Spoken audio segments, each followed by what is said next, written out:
Hello ඔගලන්ට කොහොමද ඉතින් ඉතාමත් ආදරෙන් අපසරයක් මගේ YouTube channel එකට ඔගලන්ව ගොඩාක් ආදරෙන් පිළිගන්නවා. ඔගොල්ලෝ බලනවා ඇති මම මේ කෝච් එක නගලා කොහෙද යන්නේ කියලා. වීඩියෝ එකේ මුලින්ම මම කිව්වා වගේ අද අපි යනවා මේ පොඩි ගමක් බලන්න.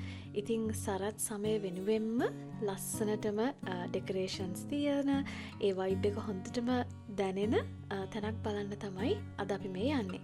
ඉතින් මේ පොඩි ගමට යන්න ට්‍රේන් එකක් ගන්න ඕනේ. අපේ ගෙවල් ළඟ ඉඳන් පැය 3ක වගේ ලොකු දුරක්. හැබැයි අපි පැයක් විතර අපේ වාහනෙන් ඇවිල්ලා ඊට පස්සේ ට්‍රේන් ස්ටේෂන් එකෙන් මේ ට්‍රේන් එක අරන් දැන් මේ ගමට යන ගමන් තමයි ඕගලන්ට මම මේ වීඩියෝස් ටික ගත්තේ. ඉතින් කියන්න ඕනේ මේ ට්‍රේන් එකත් පොඩක් විශේෂයි. ඕගලන්ට පේනවා ඇති අර මොඩර්න් ට්‍රේන් එකක් නෙමෙයි.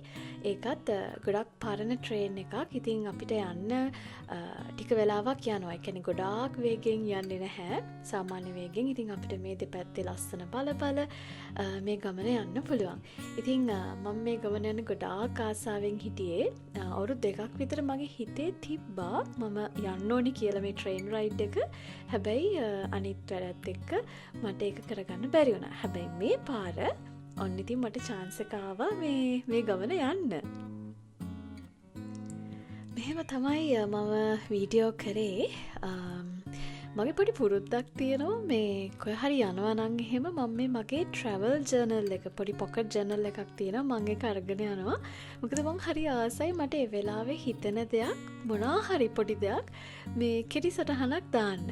ඉතින් මම එදත් මගේ travel journal එක ගෙනහිල්ලා කෝච්චිය යන ගමන් පොඩි සටහනක් දැම්මා ඒ වෙලාවේ මට හිතෙන දේ ගැන. ඉතින් හරිම ලස්සනයි මේ අවට වටපිටාව. අර අපේ දැන් ෆෝල් එකට මේ ගස්වල කොළ පාට වෙනවනේ. ඉතින් ඒකත් එක්ක හරිම ලස්සන ට්‍රේන් රයිඩ් එකක් තමයි එදා තිබ්බේ.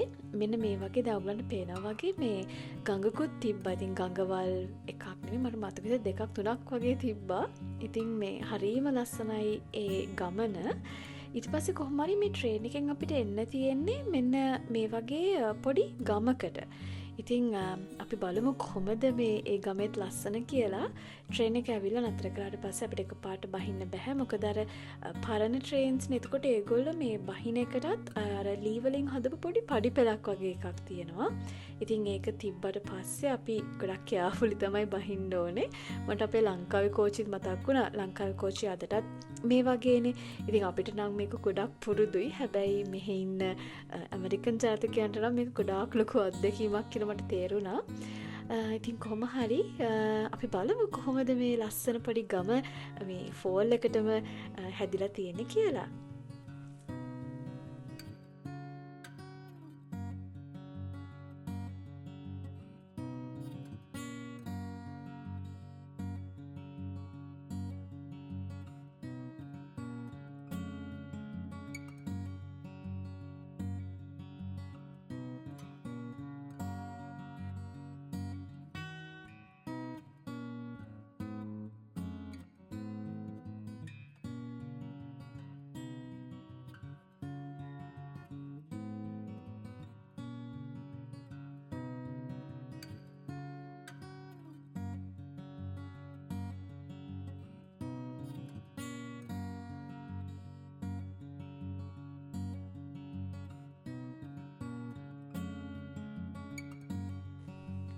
කොහොම හරි මට ඕනනා කොෆි එකක් බොන්න. ඉතින් දන්නවනේ කොෆි කිව්වම ඉතින් මේ වගේ ලස්සන ඒ වගේම ගොඩාක් සීතල තැනක කොෆි එකක් බොන්න තියෙනවා නම් කොහොමද නේද? ඔයගොල්ලන්ට ඒකට ආසයිනේ.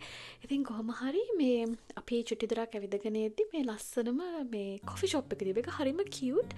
ඒක මං හිතන්නේ ඇලිස් ඉන් වොන්ඩර්ලෑන්ඩ් ඔයගොල්ලෝ දන්නවනේ අර සුරංගනා කතාව. එන්නේ ඒ තීම් එකට මේ ලස්සනටම මේ ඩෙකරේට් කරපු ඒ කියන්නේ හැඩ වෙච්ච මේ ලස්සන කොෆි ෂොප් එකක්. ඉතින් ඒගොල්ලෝ ගොඩාක් මේ ඇලිස් ඉන් වොන්ඩර්ලෑන්ඩ් කියන කතාවෙන් ඉන්ස්පයර් වෙලා ඒගොල්ලන්ගේ ඩෙකරේෂන්ස් ඒ හැම වයිබ් එකක්ම මේ විදිහට තමයි තිබ්බේ. ඉතින් ගොඩාක් මෙතන කොෆි කලෙක්ෂන් එකක් තිබ්බා. හැබැයි පර්සනලි මම ආස කැපචීනෝ හරි ලාටේ හරි බොන්න. මම ගොඩක් ඒ කියන්නේ මම ෂුගර් දාලා කොෆි බොන්නේ නැහැ. ඉතින් මම ගත්තා කැපචීනෝ එකක්. ඊට පස්සේ මම ඉතින් පොඩ්ඩක් මේ රෙකෝඩ් කරා. මොකද මටත් ආස හිතුණා එතන දැක්ක වයිබ් එකට අර ඒ කියන්නේ හරිම ෆෝල් එතකොට හැලෝවීනි අර ඒ වගේ පොඩි වයිබ් එකක් තමයි එතන තිබ්බේ. කොෆි එකත් අරගෙන ඊට පස්සේ අපි හිතුවා පොඩි දුරක් තව ඇවිදින්න ඕනේ කියලා. මොකද මේක ලොකු ගමක්නේ. ඉතින් ගොඩාක් දේවල් ඩෙකරේට් කරලා තියෙනවා.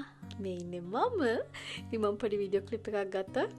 කොෆි එකකුත් අතේ තියාගෙන ඔයගලන්ට පෙන්නන්න.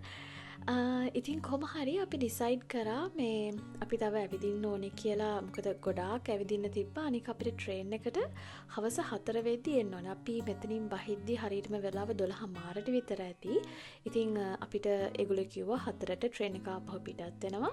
අපි ඒ වෙලාවට එන්න ඕනේ කියලා. ඉතින් ගොඩක් ඇවිදින්න කරන්නත් තිබ්බ හින්දා අපි වැඩි වෙලා කොෆි ෂොප් එකේ ඉන්න නැතුව කොෆි එකක් ටේක් අවුට් එකක් විදිහට අරගෙන ඉතින් මේ පුංචි ගම එක්ස්ප්ලෝර් කරන්න පටන් ගත්තා.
හරි ඇවිදලා කරලා අපිට දැන් ගොඩාක් බඩගිනි.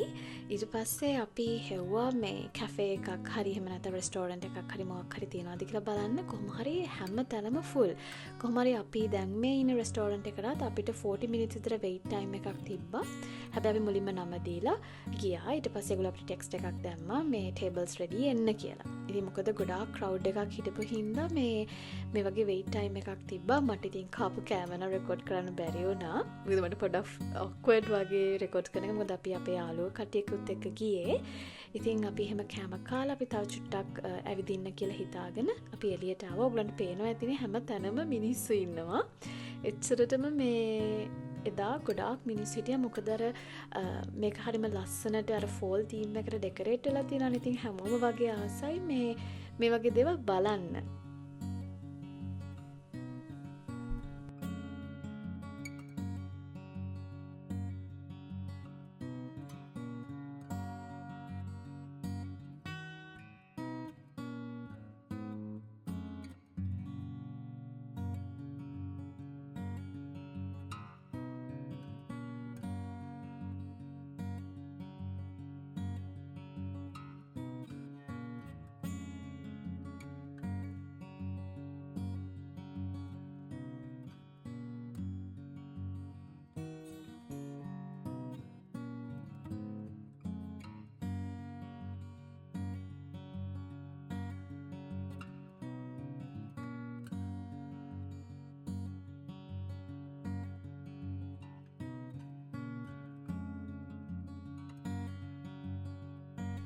කොහොමහරි අපි හොඳටම ඇවිද්දා ඇවිදලා ඉවරලා මොන හරි පොඩි සුවනියර්ස් මොන හරි ගන්නත් ඕනි කියලා හිතේ තියාගෙන අපි පොඩි shops වගේකට ගියා බලන්න මොනවද තියෙන්නේ කියලා. මෙන්න මේ shop එක ළඟම තමයි train station එක තියෙන්නේ. ඉතින් අපිට බයක් වුණේ නැහැ. මොකද ගොඩාක් වෙලා අපිට මේකේ ඉන්න පුළුවන්.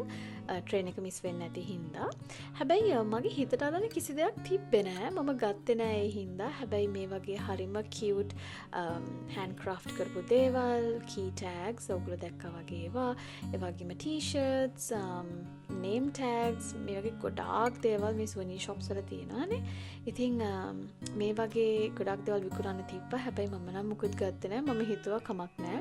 මම ළඟ ෆොටෝස් තියෙනවා. දැන් මම මේක වීඩියෝ එක තියෙනවා. ඒක souvenir එකක් විදියට හොඳයි කියලා. ඉතින් එහෙම තමයි මේ මම පොඩි ක්ලිප්ස් වගේකුත් ගත්තා මේ shop එක ඇතුලේ ඔයගලන්ට පෙන්වන්න කියලා හිතාගෙන. ඊට පස්සේ දැන් මේ අපි ඉන්නේ train station එකට යන්න. මෙතන අපිට ඕන විදිහට පාර පාන්න බෑ සිග්නල් ලයිට්ස් තිබ්බට. එතන එක්කෙනෙක් තමයි මේ හැමෝම පාර පන්නන්නේ. කොහොම හරි අපි train station එක ළඟට ගියා 4ට කිට්ටු කරලා. හැබැයි මේ අපි යන train එක නෙමෙයි. ඒකට මම පොඩි වීඩියෝ ක්ලිප් එකක් ගත්තා ඔයගලන්ට පෙන්නන්න.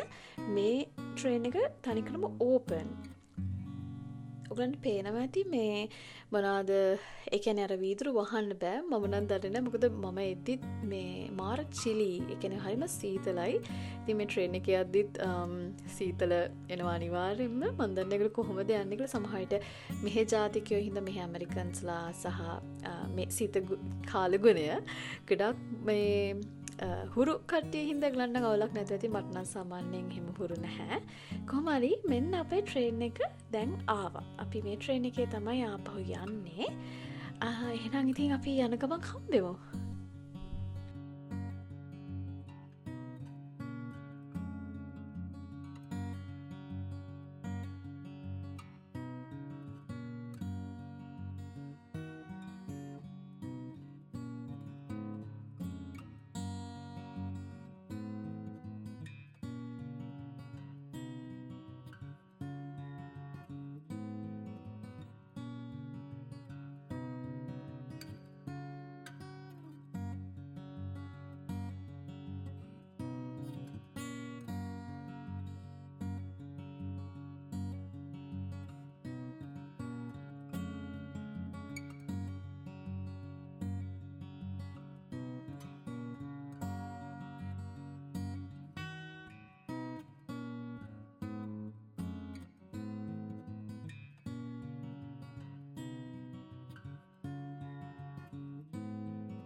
හරියටම ට්‍රේන් එක එතනින් 4යි කාල 4යි 20 වගේ වෙදි පිටත් වුණා මට මතක විදිහට.